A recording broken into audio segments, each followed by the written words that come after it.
maaf Abi yang pasir. Saya sowan ke situ Pak Kiai, saya mengikut Torekoh KKN dengan melobinya. Saya belum paham waktu itu, saya sebutin aja Kiai Cilik dengan Pak Kiai Nur gitu saya sebut. Dan kata Pak Kiai itu, kalau memang kamu udah yakin, kalau udah pas Torekoh ini bener, musiknya udah bener, yang penting kamunya udah yakin, udah siap, karena di dalam Torekoh itu banyak amalan-amalan yang wajib istilahnya yang harus kamu amalkan, jangan sampai ditinggal. Kata beliau begitu secara ininya, bahasa Indonesia begitu.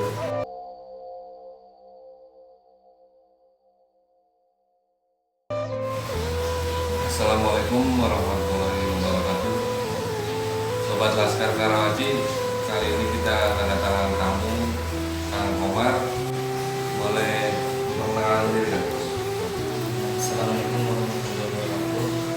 Sahabat-sahabat semua, sahabat-sahabat channel Karawaci.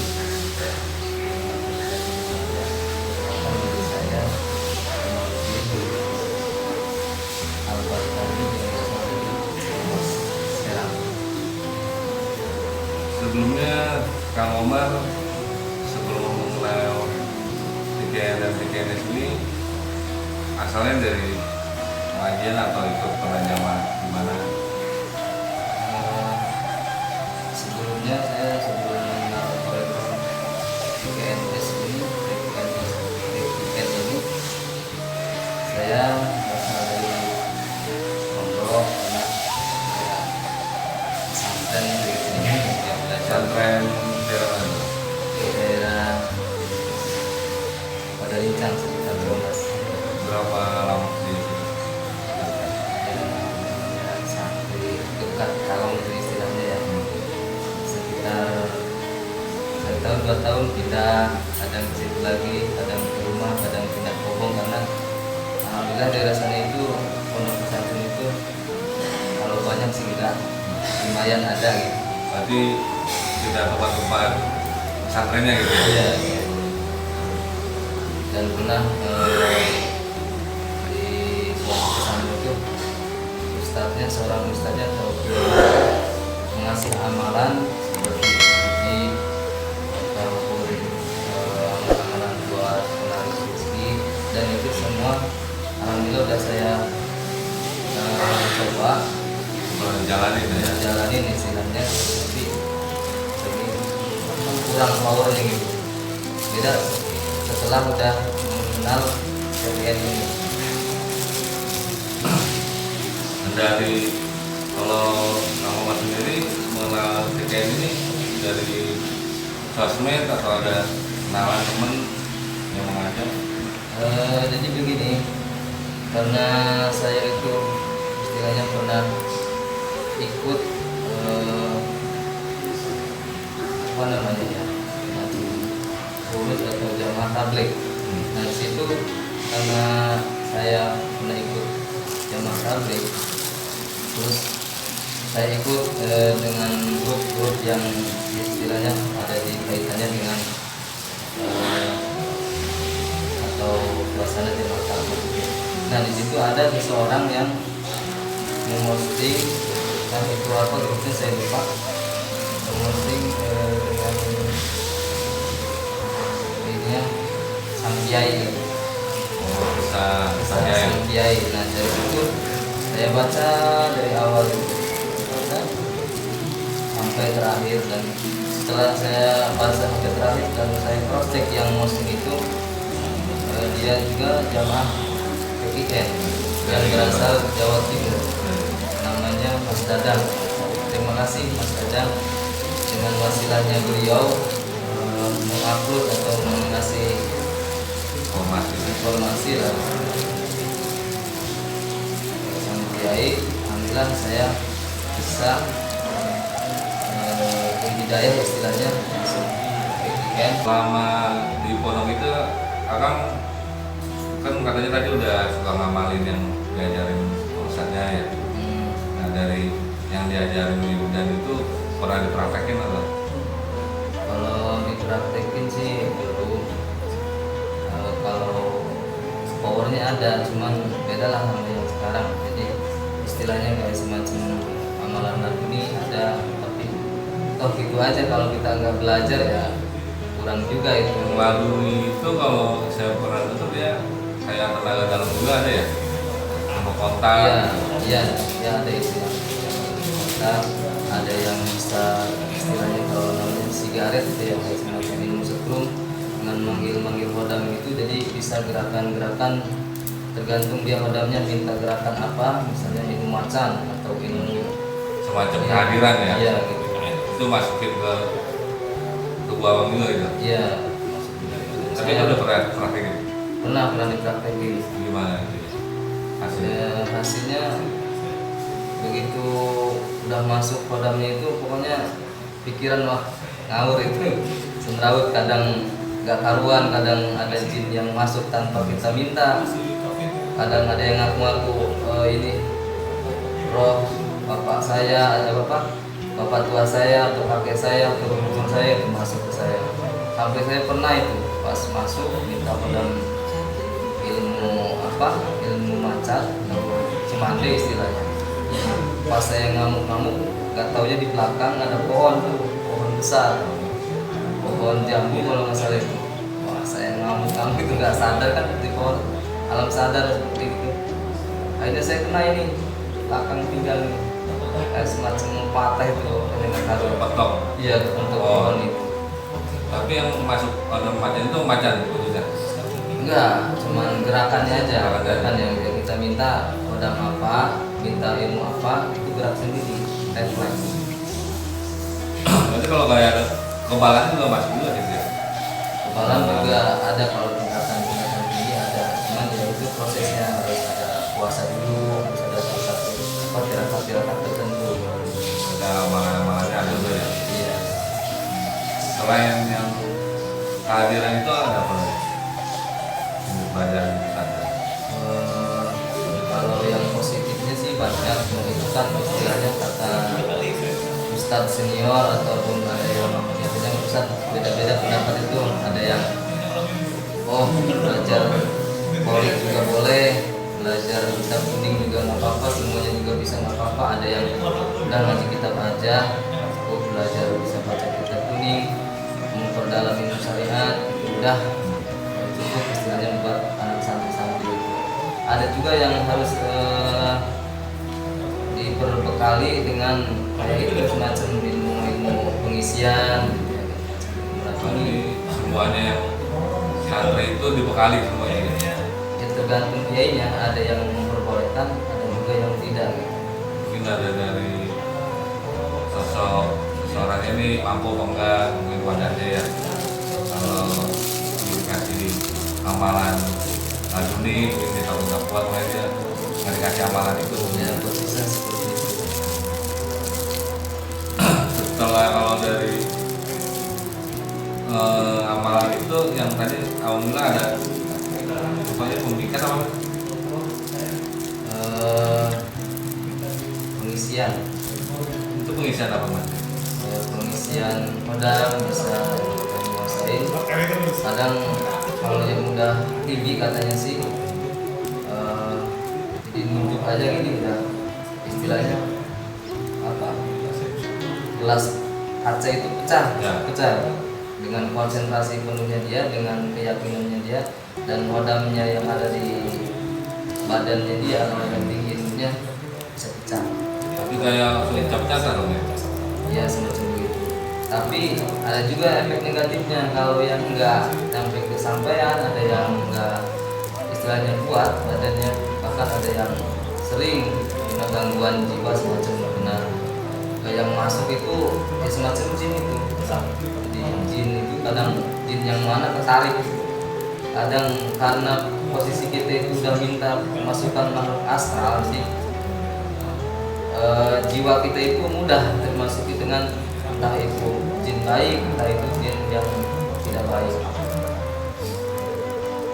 Nah, kalau yang pas tadi apa tuh tingkatannya udah paling tinggi berarti kalau yang dia kita bisa langsung terjadi. Tinggi dia. Kalau negatifnya umumnya dia nggak kesampaian bisa gila atau gimana? Iya, jiwanya bisa tergocah. Jadi jiwanya Stres. iya stres. Jadi kadang-kadang dengan refleksnya, kadang dia sedang berenung atau apa, jadi tiba-tiba masuk. Jadi banyak kamu ya. Iya, banyak ngambek. Nah sekarang kalau udah kayak stres itu bisa diobatin nggak itu? Ya malam kadang ada yang bisa diobati, ada yang nggak bisa diobatin, ada yang bisa diobatin, tergantung jiwanya dia juga. Kalau jiwanya dia labil, ada yang sampai gila beneran. Nah, itu yang ngasih amalannya Ustadznya kamu jawab nggak itu kalau sampai stres itu? Kadang-kadang bukannya hanya bisa ngasih doang, untuk mengobatin malah belum bisa nih. Tapi sebelum dikasih amalan itu dijelasin ada sisi negatifnya, bisa kalau puasa stres gitu atau kayak kasih aja. Kebanyakan begini, kebanyakan ustadznya apa namanya mensupportnya, oh ini buat jaga diri, buat ini amalannya baik, ada hodamnya, adabnya juga bagus, semacam Abdul Qadir, Ahmad Rifai, atau Sadili gitu ya, Sadili. Itunya supportersnya bagus itu ya, penyemangatnya. Tapi sisi negatifnya nggak Ya, dijelasin. sisi negatifnya nggak dijelasin gitu. Kadang-kadang dia sendiri malah kurang paham sisi negatifnya, bahkan kalau ada yang sampai gila atau istilahnya labil gitu, bahkan dia juga nggak bisa Pertangan ya.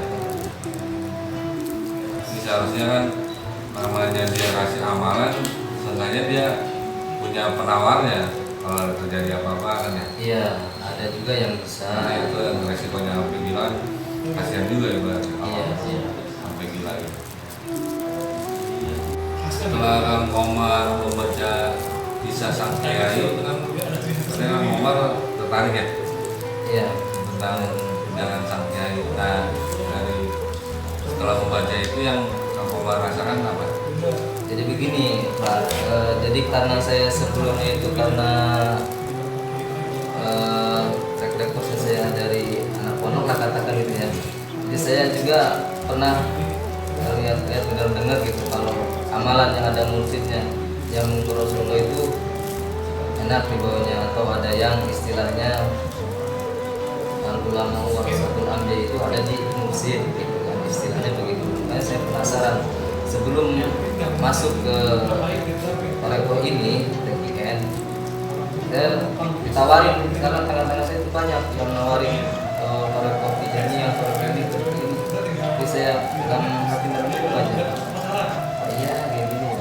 Terus saya telusuri itu semua. Perasaan gak ada yang cocok gitu dengan badan saya, ini beda. Nah, setelah saya baca kisah-kisah kiai itu dengan pengorbanan waktu, istilahnya pengorbanan paketan lah istilahnya, dengan pengorbanan waktu itu kan karena saya udah punya keluarga, istri sibuk, saya nyuri waktu, kadang itu suka ngomel, apain sih scrollan aja gitu, buka itu dalam hati karena saya udah yakin bahwa ini kisah dia itu termasuk dalam manakib apa namanya, manakib itu perjalanan tentang para wali, disebut manakib. Saya semangat dengan membaca kisah sang kiai tersebut. Nah, sehingga saya tertarik dengan TKN Toreko Qadiriyah Naqsabandiyah. Nah, setelah itu saya bingung juga itu karena ini bener apa enggak itu, karena yang lainnya kan mohon maaf kalau istilahnya mau masuk torikoh ada istilahnya harus nemuin dulu gitu ya. Kalau ini kan enggak gitu ya. Terus istri juga pernah bilang nanti aja mas, ini bener apa enggak, takutnya aliran apa gitu, takutnya aliran sesat. Nah dari situ saya cari-cari informasi sampai saya istikharah, sampai saya sholat hajat, bener apa enggak ya Allah, kalau memang ini bener, kalau memang ini hidayah, tolong yakinkan dalam hati saya bisa masuk ke TKN ini.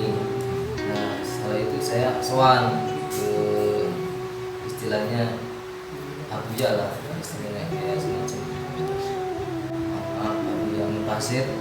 Saya sowan ke situ Pak Kiai, terus saya membuat telepon kopinya. Saya belum paham waktu itu, saya sebutin aja Kiai Cilik dengan Pak Kiai Nur gitu saya sebut. Dalam kisah sang Kiai itu kan kisahkan beliau itu menyebut-nyebut Pak Kiai Cilik ya. Nah, sehingga saya belum paham kalau bahwa Pak Kiai Nur itu sudah jadi mursyid. Tapi di ujung-ujungnya kisah itu saya paham juga bahwa dia udah jadi mursyid. Kata Pak Kiai itu, kalau memang kamu udah yakin, kalau udah pas, toreko ini bener, mursyidnya udah bener. Yang penting kamunya udah yakin, udah siap, karena di dalam toreko itu banyak amalan-amalan yang wajib istilahnya yang harus kamu amalkan, jangan sampai ditinggal. Kata beliau begitu secara ininya, buat bahasa Indonesia. Nah setelah itu saya nambah yakin tuh bahwa Pak Kiai itu bilang begitu itu bahwa ini udah bener gitu. Hati saya makin mantap. Mantap Ya, makin mantap. Kalau boleh tahu itu kan ini kan para sobat Laskar Karawaci ini kan belum ada yang mengenal Abu yang berpasir itu ya. Iya, iya. Nah, kalau boleh tahu lokasinya di daerah mana? Untuk para sahabat Laskar Karawaci untuk semuanya, bagi para sahabat yang minat istilahnya musuhan ke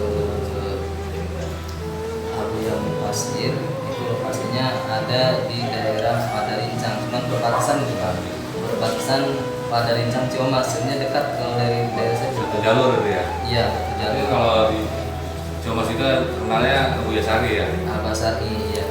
Berarti kesana lagi masih satu kelurahan kalau Albasari. berarti mas kalau diterusin ketemunya Abu yang Pasir tuh. Iya. Masih jalur ya. Iya, satu jalur. Tinggal kurang lebih 1 kiloan dari Abuya Sari itu Abuya Pasir. Cuman kalau Abuya Pasir itu masih pegang, kalau Abuya Pasir kan jalur jalan raya istilahnya. Iya, jalur. Setelah Kang Komar mantap dengan keyakinannya untuk masuk TKN ini, yang Kang Komar lakukan apa?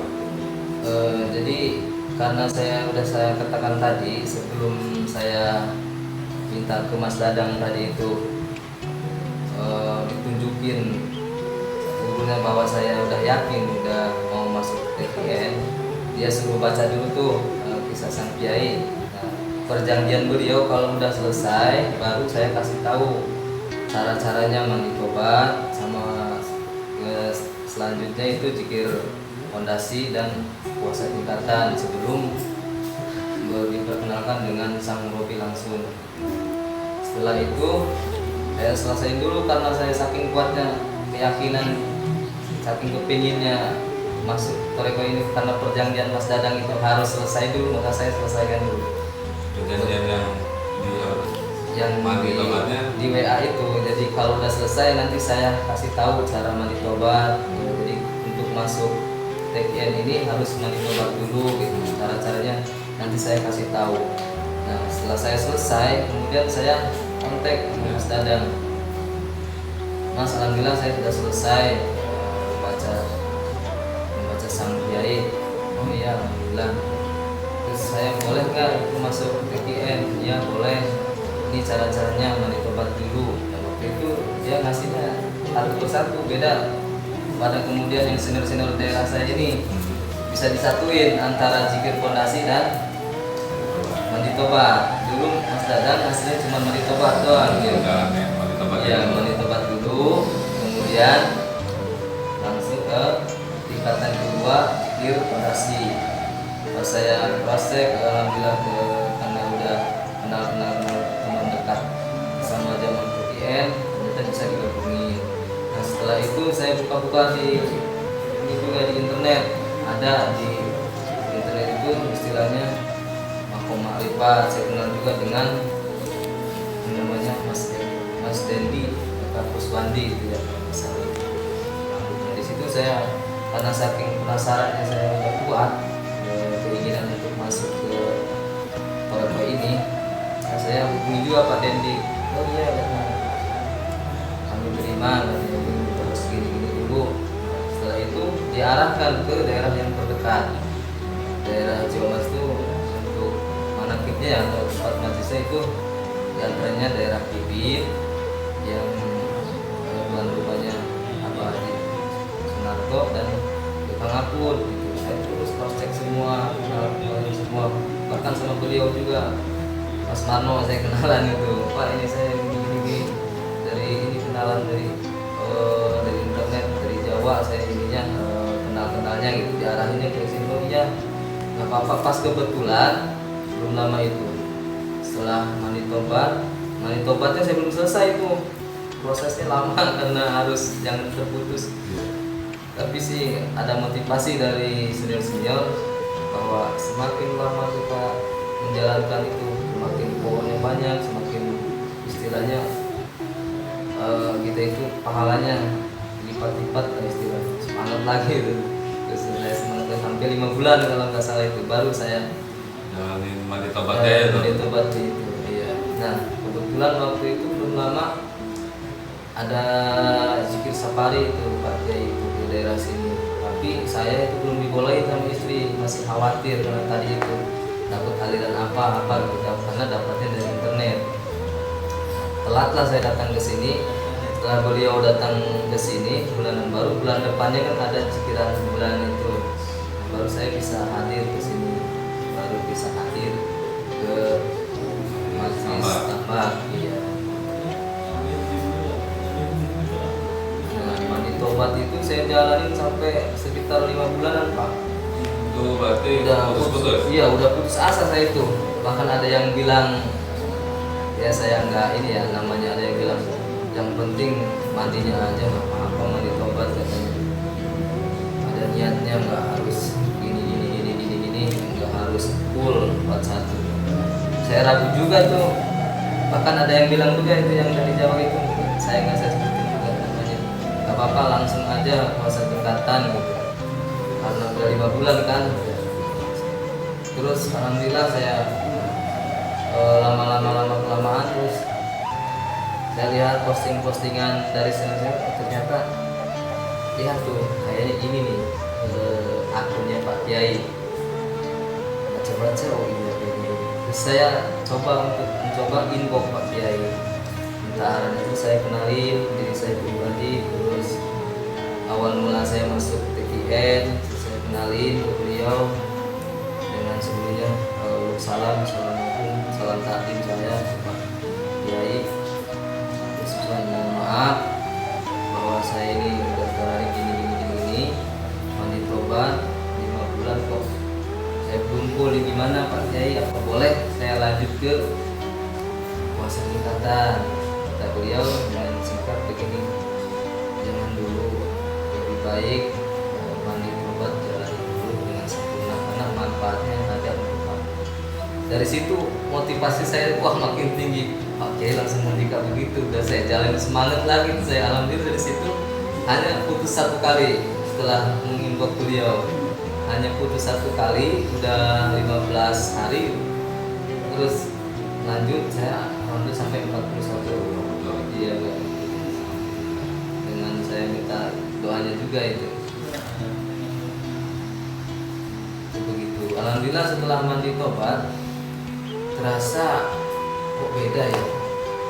Sebelum saya istilahnya memang ketika saya tadi sebutkan di awal-awal untuk bisa tahu di kisah ini kan karena dari jamaah tabligh, saya bisa emang waktu itu bukannya sombong, sholat di sini kalau di pondok belum bisa, sholat nangis, ngaji nangis, itu jamaah tabligh alhamdulillah saya bisa terarahkan bisa nangis. Nah bisa nangis, alhamdulillah lagi lebih ininya lagi pas mandi tobat, zikir sholat tobat, terus ada zikirnya itu kan zikir tobat. Alhamdulillah itu hampir tiap malam saya bisa nangis. Alhamdulillah hati terasa pokoknya berpasrah gitu ya Allah, gitu. Saya benar udah mungkin jalan istilahnya. Ini ternyata karena sebelumnya juga kadang kan tidak timbang pas di sholat itu saya suka pas ihdinas siratal mustaqim, saya di situ hati itu dihusu-husukan itu pas ihdinas siratal mustaqim, ya Allah dengan jalan yang lurus seperti mana Engkau telah menunjukkan dari Mustafa orang yang tepat itu. Situ alhamdulillah pas mandi tobat tuh rasanya los gitu ya istilahnya, los level. Semakin mantap lah keyakinannya. Ya semakin mantap di situ, dan tambah mantapnya lagi setelah sowan Pak Kiai, istilahnya ada Abuya lah ya saya ingatnya, karena beliau itu pernah dibilangin sama, karena ada tamu cucunya si Abdul Qadir dari Lebanon itu pernah ceramah dengan bahasa Lebanon ya, diterjemahkan dengan bahasa Indonesia. Dia bilang begini, pengajian di sana di Antabia, kalau bapak ibu masyarakat di sini mau tahu di antara para wali Allah itu Abuya tersebut, Abuya Mutasir itu salah satu wali Allah. Makanya saya sebelum masuk IKN ini saya tanya ke beliau itu, apa benar mereka yang mau saya masukin ini? Kata beliau, ya itu juga benar. Jadi beliau udah ahli, udah bisa memanage waktunya, silakan. Bahkan setelah saya mandi tobat, setelah puasa, belum puasa tingkatan itu, soal lagi ke situ. Alhamdulillah beliau malah senyum-senyum gitu, saya malah saya Dia bisa istilahnya mungkin menghidupi lah istilahnya. kelihatannya mungkin makin mantap. Iya iya. Bisa jalani gitu.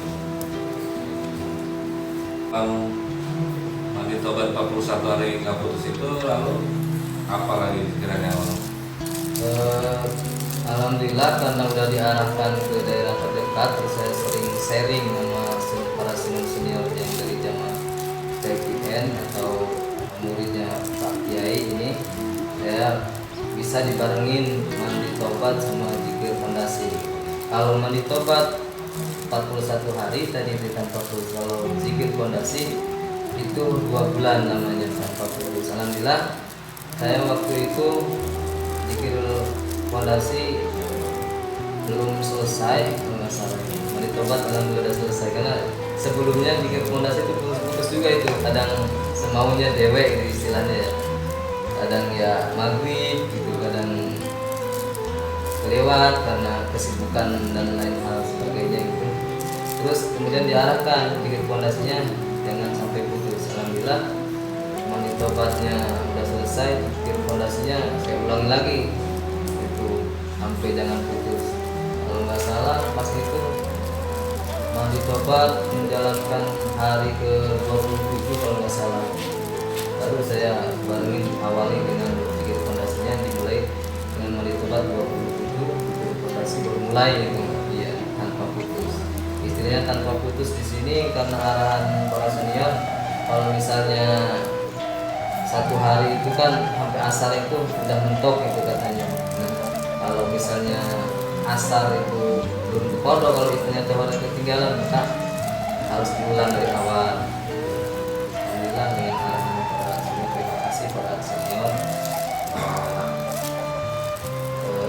muridnya Pak Kiai, zamannya Pak Kiai udah mengarahkan. Setelah zikiran fondasi apa lagi? Setelah zikiran fondasi selesai, alhamdulillah saya diarahkan untuk minta izin langsung ke Pak Kiai Murabi untuk minta izin inbox, izin puasa berkata, dan alhamdulillah untuk bulan ini selesai kemarin kalau nggak salah 20 Desember tahun 2020 udah alhamdulillah udah selesai, dan hari ini saya baru sempat melaksanakan syukuran yang tasakuran, istilahnya sudah dimampukan puasa 21 hari. Selama ngejalanin puasa 21 hari itu ada hal apa yang kamu ngerasain atau kalian selama jiran pernah ada kejadian apa? Alhamdulillah kalau kejadian yang hal-hal mistis itu nggak ada ya, kalau bicara ini ya apakah nggak ada, cuma kalau gangguan-gangguan di sana di daerah saya itu banyak daerah-daerah istilahnya daerah angker lah ya. Pernah itu satu malam saya punya aktivitas bikin apa namanya untuk rak lah istilahnya untuk empat baju itu malu-malu sih orang tabuin pas itu apa ini di lokasi itu ya di belakang rumah malam-malam saya heran nih padahal di situ kan ada yang istilahnya orang-orang bekerja itu sampai malam lembur itu nggak pernah digangguin kok saya malah digangguin gitu saya itu waktu itu puasa pendasi saya itu diantaranya itu terus keanehan lainnya itu paling bukan keanehan ya maksudnya malah saya syukuran itu istilahnya pas saya udah puasa tingkatan itu kok alhamdulillah rezeki itu kayak semacam tiba-tiba nambah gitu macam order atau apa gitu ya istilahnya nambah iya alhamdulillah syukur kepada Allah. Ini kan tadi sharing dari pengalamannya Kang Komar selama mengikuti PKN dari Sang Kiai. Semoga tambah semangat dan makin istiqomah ya Kang ya. Amin. Dan sampai yaumul kiamat Amin. kita ikut dalam barisan Kiai. Amin. Tonton terus channel Laskar Karawaci. Jangan lupa like, share, and subscribe. Share sebanyak-banyaknya. Wassalamualaikum warahmatullahi wabarakatuh.